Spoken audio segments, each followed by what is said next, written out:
नमस्कार। मैंने आप सब से काफ़ी बार बोला है कि हिंदुस्तान में लोकतंत्र पर आक्रमण हो रहा है और इसका हमको हर रोज़ नए नए उदाहरण मिल रहे हैं। सवाल मैंने एक ही पूछा था, फाउंडेशन पे जाता हूँ, अदानी जी की शेल कंपनीज हैं, उसमें 20,000 करोड़ रुपया किसी ने इन्वेस्ट किया। अदानी जी का पैसा नहीं है, अदानी जी का इंफ्रास्ट्रक्चर बिजनेस है, पैसा किसी और का है। सवाल ये है, ये जो 20,000 करोड़ रुपए हैं ये किसके हैं? ये सवाल मैंने पूछा। मैंने पार्लियामेंट हाउस में प्रूफ देके, जो मीडिया रिपोर्ट से मैंने निकाला, अदानी जी और नरेंद्र मोदी जी के रिश्ते के बारे में डिटेल में बोला। रिश्ता नया नहीं है, रिश्ता पुराना है। जब नरेंद्र मोदी जी गुजरात के सीएम बने थे तब से रिश्ता है और उसके बहुत सारे पब्लिक प्रूफ्स हैं। हवाई जहाज में मैंने फोटो दिखाई, नरेंद्र मोदी जी बड़े कंफर्ट में बैठे हुए थे अपने दोस्त, अपने मित्र के साथ। पार्लियामेंट में मैंने दिखाई। ये सवाल मैंने पूछा। फिर मेरी स्पीच को एक्सपंज किया गया। मैंने स्पीकर को डिटेल चिट्ठी लिखी, पॉइंट बाय पॉइंट, कि मैंने कहा कि एयरपोर्ट्स अदानी जी को रूल बदल के दिए गए हैं, ये लीजिए रूल की कॉपी जिसको बदला गया है। चिट्ठी लिखी, कोई फर्क नहीं पड़ा।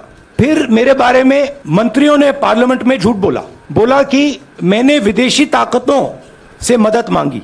मैंने ऐसी कोई बात नहीं की है। मैंने कहा स्पीकर से, मैंने जाके कहा, स्पीकर सर, पार्लियामेंट का नियम है कि अगर किसी मेंबर पर कोई एक्यूजेशन लगाता है तो उस मेंबर को जवाब देने का हक होता है। मैंने एक चिट्ठी लिखी, उस चिट्ठी का जवाब नहीं आया। दूसरी चिट्ठी लिखी, उस चिट्ठी का जवाब नहीं आया। फिर मैं स्पीकर के चेंबर में गया। मैंने स्पीकर सर से कहा, स्पीकर सर, ये कानून है, ये रूल है, इन्होंने झूठा आरोप लगाया है, मुझे आप बोलने क्यों नहीं दे रहे हैं? स्पीकर सर मुस्कुराते हैं, कहते मैं नहीं कर सकता। और फिर उसके बाद आपने सबने देखा क्या हुआ। सवाल पूछना मैं बंद नहीं करूंगा। नरेंद्र मोदी जी का अदानी के साथ क्या रिश्ता है और 20,000 करोड़ रुपए किसके हैं, मैं पूछता जाऊंगा। मुझे कोई डर नहीं लगता इन लोगों से। और अगर ये सोचें कि मुझे डिस्क्वालीफाई करके, धमका के, जेल में डाल के मुझे बंद कर सकते, नहीं, मेरी वो हिस्ट्री नहीं है। मैं हिंदुस्तान के लोकतंत्र के लिए लड़ रहा हूं और मैं हिंदुस्तान के लोकतंत्र के लिए लड़ता रहूंगा, किसी चीज से नहीं डरता हूं। यह सच्चाई है। The question begins few weeks back in parliament where I asked the prime minister a very specific set of questions. Question number 1, 20,000 crore rupees or $3 billion are in shell companies owned by Mr. Adani. Mr. Adani could not have generated this money. He's an infrastructure business. Where did this money come from? Whose money is it? That was the first question. Whose shell companies are there? These companies are working in the defense field. Why does nobody know whose money this is? There is a Chinese national involved in this. Why is nobody asking the question, who is this Chinese national? That was the first question. Second question was set of questions with proof. What is the Prime Minister's relationship with Mr. Adani? I showed a picture of the Prime Minister and Mr. Adani's plane relaxing. I gave documentation about the defense industry, about the airports, about statements made in Sri Lanka, about statements made in Bangladesh, pictures of Mr. Narendra Modi sitting with the State Bank chairman in Australia, and I put this proof on the table. Immediately after that, the BJP started its work. My speech was expunged. I wrote a letter to the speaker with a detailed explanation on the defense industry, on the airports, with press clippings, supporting documents, legal documents, and said this is the supporting foundation of my speech. I have not made this speech, I have not invented this. This is detailed research, here it is. Nothing happened. Nothing was revoked. My speech today is not part of the record of Parliament. The same, by the way, was done with Mr. Kharge. After that, BJP ministers lied about me in Parliament. They made the statement to distract from the Adani issue. The whole game, disqualification, and all these statements are to distract from the central question, whose money is it? 20,000 crores, whose is it? Kiska hai ye? That's the main question. The whole thing is to distract. So they said that I've asked foreign forces to help India. Most ridiculous statement. I have never made such a statement. You can look at all the conversations I had in the United Kingdom. Not one such statement was made. In fact, I said this is India's problem. India has to resolve this problem, right? A minister lies on the floor of the House. I wrote to the speaker and I said, Speaker, sir, it is my right as a member of parliament, when somebody makes an accusation, to state my position. Please let me state my position. The first letter is not answered. I then write a second letter with more details, saying the names and what was said. Still no answer. I then go to the speaker's chamber.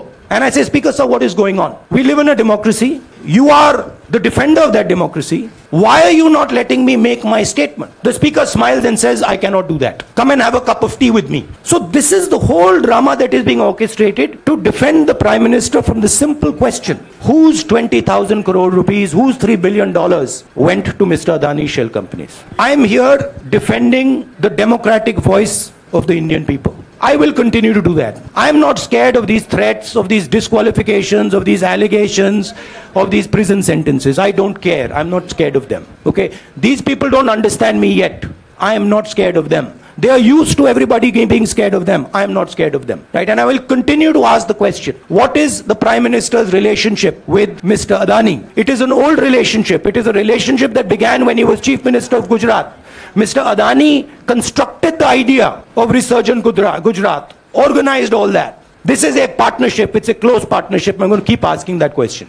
Rahul ji, मैं मोहित दुबे हूं। मेरा सवाल यह है कि आप शहीदों के परिवार से आते हैं। आपकी दादी भी डिस्क्वालीफाई हुई, जनता के बीच गई, आप सत्ता में वापस आए। आज के दौर में राहुल गांधी भी डिस्क्वालीफाई हो गए हैं क्योंकि तमाम आपने इश्यूज को उठाया, चीन के इश्यूज को उठाया। क्या राहुल गांधी भी जनता के बीच में जाएंगे और वही वापसी फिर से करेंगे? राहुल गांधी भारत जोड़ो यात्रा में 4.5 महीने जनता के बीच में रहेंगे और वो मेरा काम है, वो मैं करता जाऊंगा।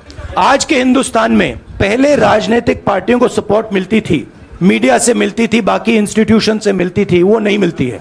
तो ऑपोजिशन की पार्टीज को एक ही रास्ता है, जनता के बीच में जाने का। हाजी अनवर सर, भारतीय जनता पार्टी ने आप पर ओबीसी समुदाय के अपमान का आरोप लगाया है, इस पर आप क्या जवाब देना चाहेंगे भारतीय जनता पार्टी को? मैं पिछले भारत जोड़ो यात्रा में आप मेरी कोई भी स्पीच देख लीजिए, मैं वहां कह रहा हूं सब समाज एक हैं, सबको एक साथ चलना चाहिए, भाईचारा होना चाहिए, नफरत नहीं होनी चाहिए, हिंसा नहीं होनी चाहिए। तो मेरी पोजीशन बिल्कुल क्लियर है। ये ओबीसी का मामला नहीं है, ये नरेंद्र मोदी जी और अदानी जी के रिश्ते का मामला है। 20,000 करोड़ रुपए जो अदानी जी को पता नहीं कहां से मिले, उसके बारे में मैं सवाल पूछ रहा हूं और उसका जवाब चाहिए। बीजेपी ध्यान को भड़काने की कोशिश करती है, कभी ओबीसी की बात करेगी, कभी विदेश की बात करेगी, कभी कुछ और बात करेगी, कभी डिस्क्वालिफिकेशन की बात करेगी, मगर सवाल यही है 20,000 करोड़ रुपए, $3 बिलियन किसका था? और वो अदानी का पैसा नहीं हो सकता। संजय मिश्र, आपने कहा आप डरते नहीं हैं, लेकिन स्टेट के टारगेट पे हैं और स्टेट आपके खिलाफ है, पूरी स्टेट, पूरी मशीनरी आपके खिलाफ है। ऐसे में आपके सामने चैलेंजेस बहुत बड़ा है, तो रास्ता क्या है, रणनीति क्या है? देखिए भैया, चाहे स्टेट हो, चाहे कुछ भी हो, मैं सच्चाई को देखता हूं। मुझे और किसी चीज में इंटरेस्ट नहीं है, मैं सच्चाई बोलता हूं। राजनीति में ये फैशनेबल बात नहीं है, मगर ये बात मेरे खून में है। मैं और कोई रास्ता निकाल ही नहीं सकता हूं। तो मेरा काम ये है, ये मेरी तपस्या है, जीवन की तपस्या है, उसको मैं करता जाऊंगा। चाहे मुझे डिस्क्वालीफाई करें, मारे पीटे, जेल में डाले, मुझे कोई फर्क नहीं पड़ता। मुझे अपनी तपस्या करनी है। इस देश ने मुझे सब कुछ दिया है, प्यार दिया है, इज्जत दी है, इसलिए मैं ये करता हूँ। राहुल सर, बीजेपी के जो लीडर्स आप पे अटैक कर रहे हैं उस पर आप क्या कहेंगे? और इसके अलावा वायनाड, वहां पर जब से खबर गई है वहां पे लोग बहुत डिसबिलीफ में हैं, प्रोटेस्ट भी इरप्ट हो रहा है, आप अपनी कॉन्स्टिट्यूएंसी के लोगों को क्या कहना चाहेंगे? नहीं, मैंने सोचा है कि मैं अपनी, देखिए मैंने कॉन्स्टिट्यूएंसी में भी बोला कि वायनाड के लोगों के साथ मेरा पारिवारिक रिश्ता है, फैमिली प्यार का रिश्ता है। तो मैंने सोचा कि मैं वायनाड के लोगों के लिए अपनी एक चिट्ठी लिखूं उनके लिए कि मेरे दिल में उनके लिए क्या है, तो वो तो मैं रिजॉल्व कर दूंगा उनका। देखिए, बीजेपी के नेताओं का काम यही है। देखिए, वो सब नरेंद्र मोदी जी से डरते हैं, कारण आप जानते हो। नरेंद्र मोदी जी ने कहा कि देखिए ध्यान हटाना है, वो सब जानते हैं अदानी जी और नरेंद्र मोदी जी का रिश्ता, सारे के सारे जानते हैं क्या रिश्ता है, सब जानते हैं, मगर डरते हैं। तो अगर नरेंद्र मोदी जी ने उनसे कहा कि भैया ध्यान उधर करो, ध्यान उधर करेंगे। मगर सवाल यही है 20,000 करोड़ रुपए किसका है? सर, पूरी कांग्रेस पार्टी ये कह रही है कि आप चाहे वो गुजरात की कोर्ट ने आपको सजा सुनाई या आपका निलंबन हुआ, ये सब कुछ केंद्र सरकार प्रधानमंत्री के इशारे पर हो रहा है। लेकिन बीजेपी कह रही है कि कानून ने अपना काम किया है। तो जो ये दलील है कि कानून ने आपको सजा दी है और उसी की वजह से आपका निलंबन भी हुआ है, इस पर आप क्या कहेंगे? देखिए, लीगल मैटर है, पर ये हुआ है, लीगल मैटर है। मैं हिंदुस्तान के लीगल सिस्टम को रिस्पेक्ट करता हूं। मैं लीगल मैटर पे इस प्रेस कॉन्फ्रेंस में बात नहीं करना चाहता हूं। हाँ संजीव, अगर आपके लीगल सवाल होंगे तो आप हमारी लीगल टीम से पूछ लीजिए। Sanjeev,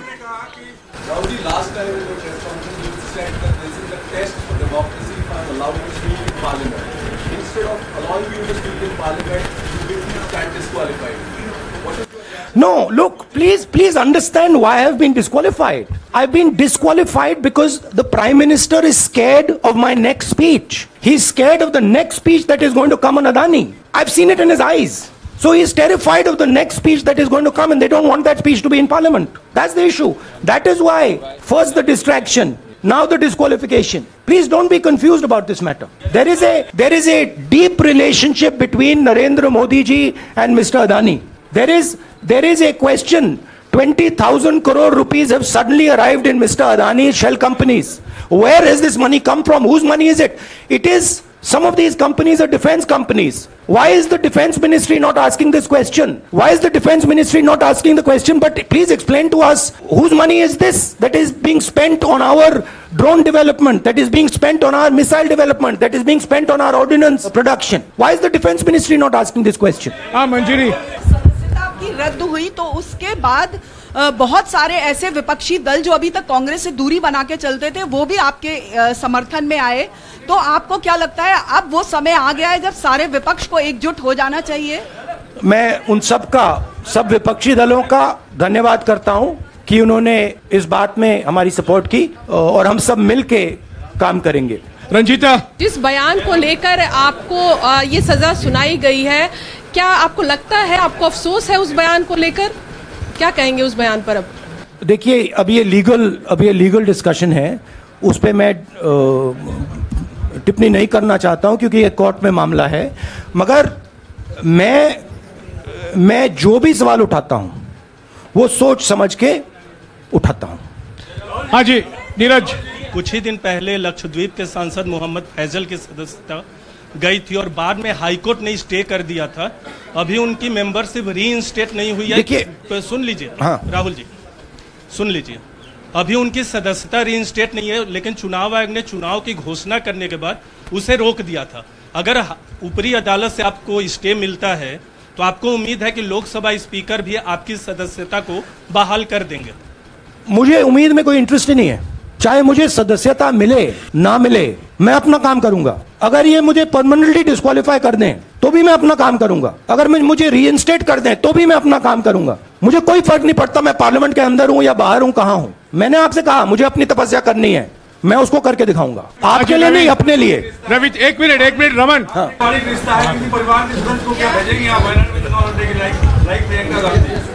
it is not up to me, it is up to Congress president कौन जाएंगे। दोनों मुख्यमंत्रियों का भी अडानी जी से रिश्ता है, उनके साथ लेन देन का मामला, उसका कहा धंधे का मामला है।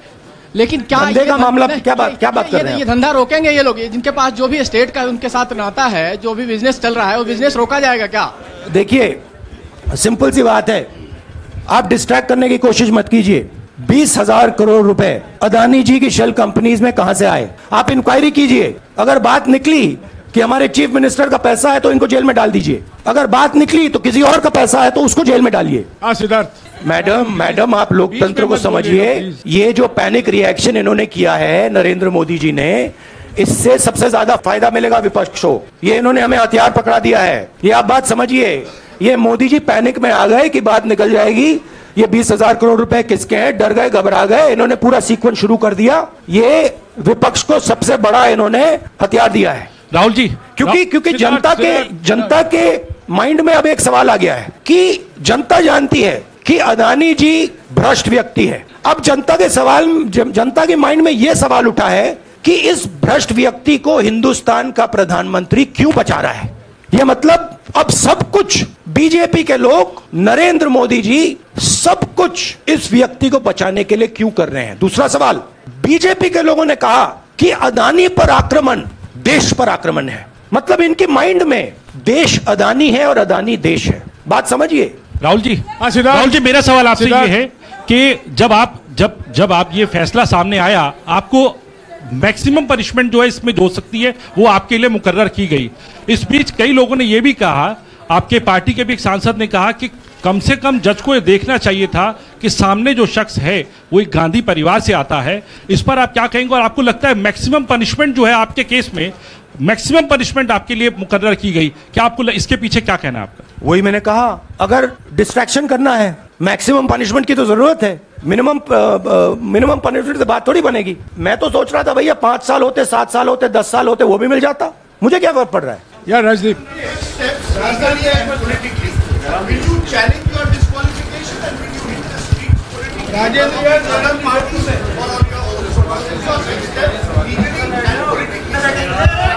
I have only one step, and that step is to fight for the truth in this country and to defend the democratic nature of this country that is under brute. Please let me finish, Rajdeep, unless you want to answer it for me. You do that also sometimes. My job, as I see it, is to defend the democratic nature of this country. And I will do whatever I have to do, to defend the democratic nature of this country. What does that mean? That means defending the institutions of this country. That means defending the voice of the poor people of this country. That means telling the people of this country the truth about people like Mr. Adani, who are basically exploiting the relationship they have with the Prime Minister. Yeah, Pallavi, please 1 second, let's go. Look, see, these are legal matters. It makes me no difference. I told them, it makes me no difference if I'm disqualified, not qualified, whatever. It makes me no difference. Disqualify me for life. Put me inside jail. I will keep going. I will not stop. Mr. Gandhi, yeah, Mr. Gandhi, 2 things here. One, are you worried or apprehensive about the political relevance of, say, the opposition and the Congress? Do I look worried to you? Second, do I look worried to you? I'm excited. Okay. I'm happy that these people are giving me the best gift they could give me. And second, Mr. Gandhi, is that BJP's reaction since yesterday is that if you hadn't torn the ordinance then perhaps you wouldn't be facing the law today. Your response to that? My response to that is that when somebody is guilty of something, they want to distract everybody's attention, right? If you catch a thief, the first thing he says is, I didn't do it.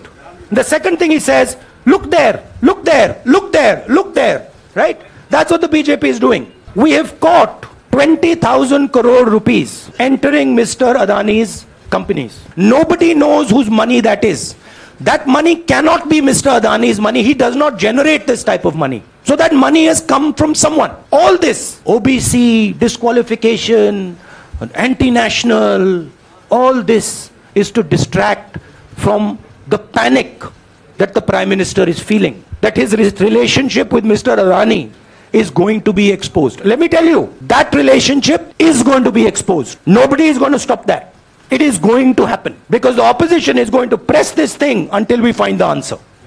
हाँ रवि, राहुल जी जो judgement आया उसको लेकर BJP ने उसको किया है कि आपने ओबीसी का अपमान किया। पूरे देश में प्रेस कॉन्फ्रेंस करने की तैयारी कर रहे हैं कि आपने ओबीसी का अपमान किया था। भैया देखिए, पहला आपका अटेम्प्ट वहां से आया, दूसरा आपका अटेम्प्ट यहां से आया, तीसरा आपका अटेम्प्ट यहां से आया। आप इतनी डायरेक्टली बीजेपी के लिए क्यों काम कर रहे हो? थोड़ी डिस्कशन से करो यार, थोड़ा घूम घाम के पूछो। क्या आपको ऑर्डर दिया है क्या? देखो मुस्कुरा रहे हैं। घूम घाम, मैं आपको उदाहरण देता हूं, आप थोड़ा घूम घाम के निकाल नुकुल के बोलो। देखो ऐसे बोलो पहले, राहुल जी, हाँ, तो please if you want to work for the BJP, then bring a BJP flag symbol here and put it on your chest. Then I'll answer you the same way I answer them. Don't pretend to be a pressman. Vikrant, Rahul ji, BJP के लोग बार बार ये बात कहते हैं कि आपने जब विदेश में जाके भाषण दिया तो उन्होंने कहा माफी मांग लेते। अभी कहा कि कोर्ट में आपसे कहा कि आप माफी मांग लेते। तो जब ये लोग कहते हैं राहुल गांधी माफी मांग लेते, तो राहुल गांधी क्या सोचते हैं? राहुल गांधी सोचता है मेरा नाम सावरकर नहीं है, मेरा नाम गांधी है। गांधी किसी से माफी नहीं मांगता। और मैंने कहा, पार्लियामेंट हाउस में कहा कि भैया मुझे बोलने दीजिए ना, एक बार तो बोलने दीजिए। 2 बार चिट्ठी लिखी, तीसरी बार मैं पर्सनली स्पीकर से जाके कहता हूं, स्पीकर सर प्लीज, आप डेमोक्रेसी के लोकतंत्र के आप प्रोटेक्टर हैं, मुझे बोलने दीजिए। मुस्कुरा के कहते हैं भैया मैं तो नहीं कर सकता। आप नहीं कर सकते तो कौन कर सकता है? शायद मुझे जाके मोदी जी से पूछना पड़े, वो तो करने नहीं देंगे। तो मेरा जो पॉइंट है, इस देश में लोकतंत्र खत्म हो गया है। इस देश के लोग जो इनके दिल में है, हमारे दिल में है, बोल नहीं सकते हैं। इस देश के इंस्टीट्यूशन पर आक्रमण हो रहा है। और उस आक्रमण का मैकेनिज्म क्या है? उस आक्रमण का मैकेनिज्म नरेंद्र मोदी जी और अदानी जी का रिश्ता है, वो फाउंडेशन है। मैं नरेंद्र मोदी जी पर सवाल नहीं पूछ रहा हूं, मैं अदानी जी पे सवाल पूछ रहा हूं। बीजेपी अदानी जी को क्यों प्रोटेक्ट कर रही है? आप नरेंद्र मोदी जी को प्रोटेक्ट कीजिए। मैं अदानी जी पे पूछ रहा हूं, आप अदानी जी को क्यों प्रोटेक्ट कर रहे हो? आप इसलिए अदानी जी को प्रोटेक्ट कर रहे हो क्योंकि आप ही अदानी हो। Thank you.